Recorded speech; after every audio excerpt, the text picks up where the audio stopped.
জীবন সঙ্গিনী। মা একদম ঠিক বলে, মানুষরা সত্যিই বোকা হয়। আমার মিথ্যের জালে কত সহজেই ফেসে গেল এই বুড়ি।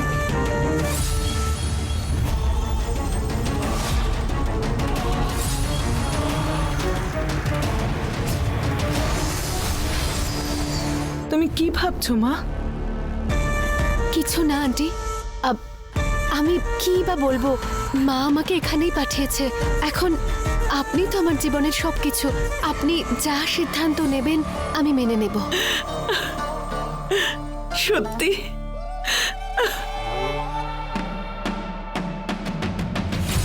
এবার এই বুড়ি নিজেই আমাকে বাড়ির ভেতরে নিয়ে যাবে, আর সেখানে গিয়ে আমি শুধু মায়ের কুণ্ডলটা পেয়ে যাই। তারপর এর আশায় জল ঢালবো আমি।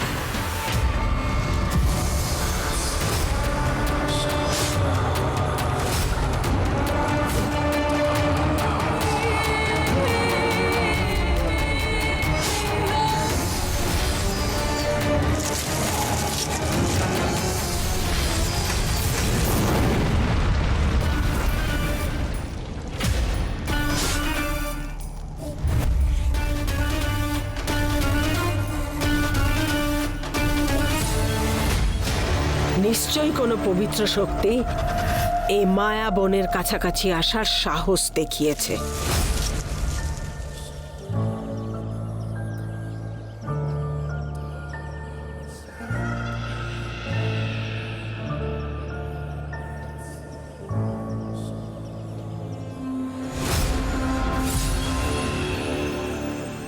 কিন্তু সেই বোকা কি করে জানবে যে মায়া বনের আশেপাশে যেই আসে তার মৃত্যু নিশ্চিত।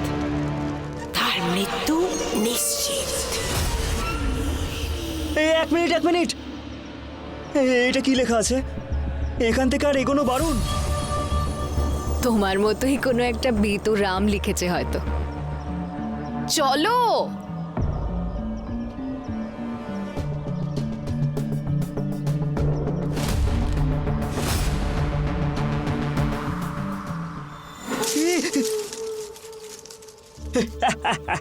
এমনিতে দূর থেকে এই জঙ্গলটা যতটা ভয়ঙ্কর মনে হয় ততটা নয়।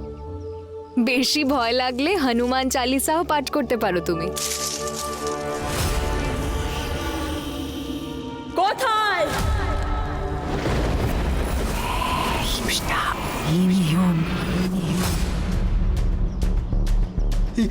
কোনো আওয়াজ শুনতে পেলে তুমি?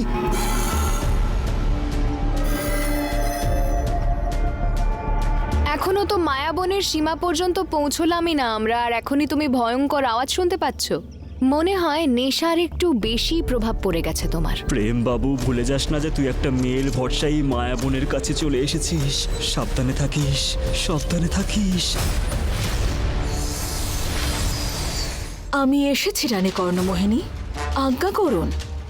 চিরতরে কাকে শেষ করতে হবে? মনে হচ্ছে কোনো নিছক বোকা আমার মায়া বনের সীমানায় এসে পড়েছে।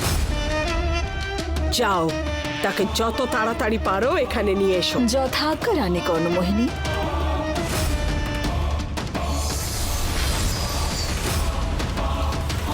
এবার আর শুধু কিছুটা দূর বাকি, তারপর আমরা দেখতে পাবো সেই সুন্দর ফুলটা। কিন্তু তোমার যদি বেশি ভয় লাগে তাহলে আমরা ফিরেও যেতে পারি, কিন্তু তাহলে প্রমাণ হয়ে যাবে যে তুমি একটা ভীতু রাম। হেসে নাও, কিন্তু মনে রাখবে, যদি তোমার কোনো বিপদ হয় না, তাহলে এই প্রেমই তোমাকে বাঁচাবে। বিপদ থেকে তো তুমি আমাকে বাঁচিয়ে নেবে, কিন্তু তোমার মধ্যে যে এই ভয়টা রয়েছে তার থেকে তোমায় কে বাঁচাবে?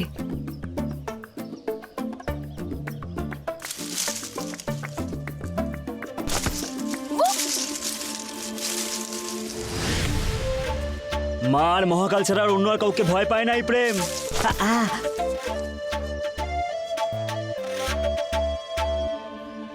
কিন্তু আজকে তো মঙ্গলবার, আজকে তো আমি হনুমানজিকে স্মরণ করতেই পারি।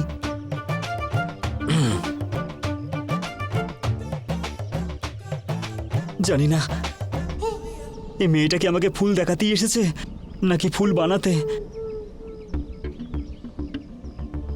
প্রেম বাবু, যদি এই জঙ্গল থেকে বাইরে বেরোতে হয় তাহলে ফুল তো খুঁজতেই হবে, না হলে এই মেয়েটা পুরো উজ্জয়নেতে বলে দেবে যে আমি কিছুই পারি না।